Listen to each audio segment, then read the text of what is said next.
అమృత Pranay case ఉంది కదా, so దాంట్లో అమృత ప్రణయ్ వాళ్ళకి ప్రణయ్ వాళ్ళ పేరెంట్స్కి న్యాయం జరిగిందంటారా? ఏం న్యాయం జరిగిందండి? పాపం పాపం కొడుకు చనిపోయినాడు, ఆ బాధలో వాళ్ళు ఉన్నారు. న్యాయం అని ఎట్లా అనుకుంటాం? న్యాయం అయితే జరగలేదు. అసలు ఇట్లా లవ్ మ్యారేజెస్ అంటే ఇంటర్కాస్ట్ మ్యారేజెస్ని కూడా ఎంకరేజ్ చేయాలి. వాళ్ళ కేసు పడింది కదా దోషులకి. ఎంత దోషులు పడినా కడుపు కోత అట్లనే ఉంది కదా. వాళ్ళ అమ్మకి వాళ్ళ నాన్నకి కడుపు కోత అట్లనే ఉంది కదా. చాలా దారుణంగా 2018లో నరికేశారు మిర్యాలగూడలో రౌడీలు పెట్టి. నిజంగా ఇది ఇండియానా లేకపోతే పాకిస్తానా నాకే అర్థం అవ్వలేదు అప్పట్లో. సో న్యాయం జరిగిందని అయితే మనం అనుకోలేము. వాళ్ళ కడుపు కోత ఎవరు తీర్చుకోలేరు. 100 కోట్లు తెచ్చినా కానీ కడుపు కోత అనేది తీరదు. బట్ ఎనీవే శిక్ష పడింది, కొంచెం మనం సంతోషించాలి. కత్తితో నరికిన ఆ దుర్మార్గుడికి ఉరిశిక్ష చేశారు, మిగతా నిందితులకి జీవిత ఖైదు చేశారు. సంతోషమే, కానీ తల్లిదండ్రులకైతే హ్యాపీ అయితే లేదండి. ఎందుకంటే వాళ్ళు అమృత ప్రణయ్ సమాధి దగ్గరికి వెళ్ళి పువ్వులు వేసి చాలా బాధపడుతున్నారు. ఇంట్లో కూడా వాళ్ళు మీడియాతో మాట్లాడారు కదా. న్యాయం అయితే జరగలేదు.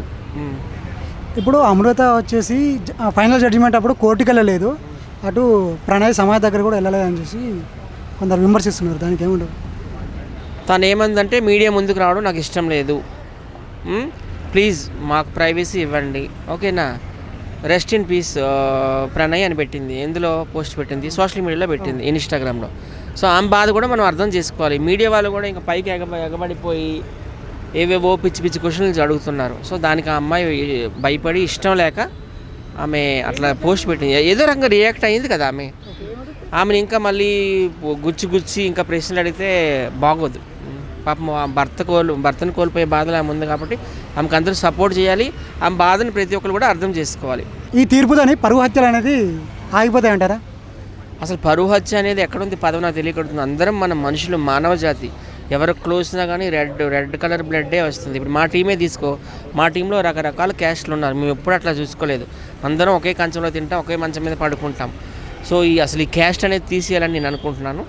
ఎనీవే అమృత గారికి భర్తను కోల్పోవడం అనేది చాలా బాధాకరం. ఆమెకి ఆ దేవుడి యొక్క సపోర్ట్ ఉండాలి. అలాగే ఆ ప్రణయ్ తల్లిదండ్రులు కూడా, వాళ్ళ అమ్మకి, వాళ్ళ నాన్నకి, వాళ్ళ తమ్ముడికి కూడాను అందరూ సహకరించాలని కోరుకుంటున్నాను. చాలామంది అంటున్నారు డబ్బు కోసం ట్రాప్ చేశారని. చాలా రాంగ్ అది. ప్రేమకి ఏంటంటే ప్రేమ గుడ్డిది.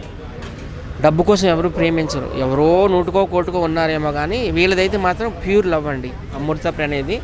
అబ్బాయి కూడా చాలా మంచివాడని నాకు కూడా మిర్యాలగూడ ఫ్రెండ్స్ ఉన్నారు, వాళ్ళు కూడా చెప్పారు. ఆ ప్రణయ్ అనే అబ్బాయి చాలా మంచి వ్యక్తి అంట. పాపం డబ్బు కోసం కూడా ఏం ట్రాప్ చేయలేదంట. అతను అంత ఘోరంగా చంపారంటే నిజంగా నేను చాలా బాధపడ్డాను. నడి రోడ్డు మీద కత్తితో నరకడం అంటే అది కూడా ఇండియాలో చాలా దురదృష్టకరం. అసలు ఇప్పుడు ఈ పరువు హత్యలు అనేది ఆగుతాయంటారా మరి ఈ తీర్పుతోని?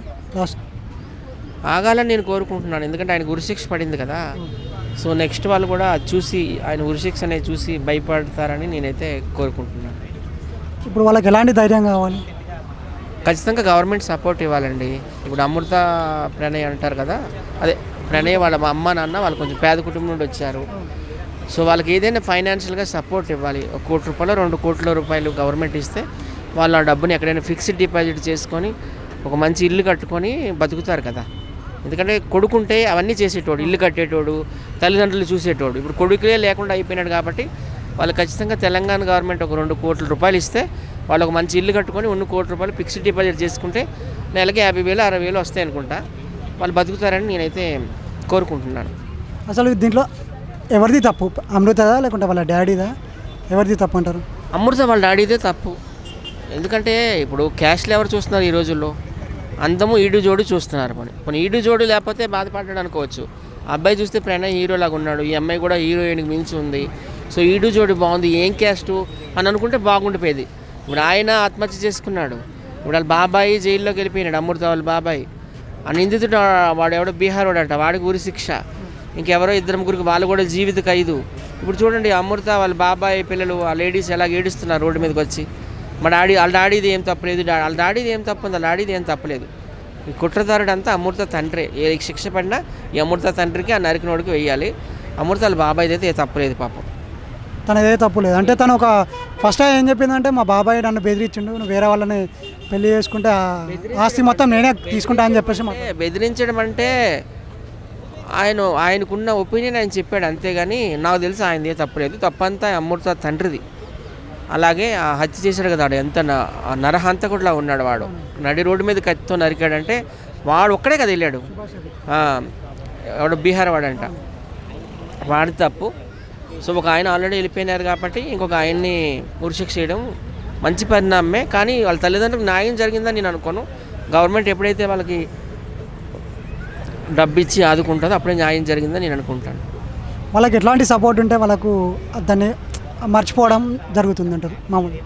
మర్చిపోవడం అనేది జరగదండి. పాపం వాళ్ళు చనిపోయిన తల్లిదండ్రులు, ప్రణయ్ తల్లిదండ్రులు చనిపోయినంత వరకు కొడుకును, అంత అందమైన కొడుకుని మర్చిపోలేరు.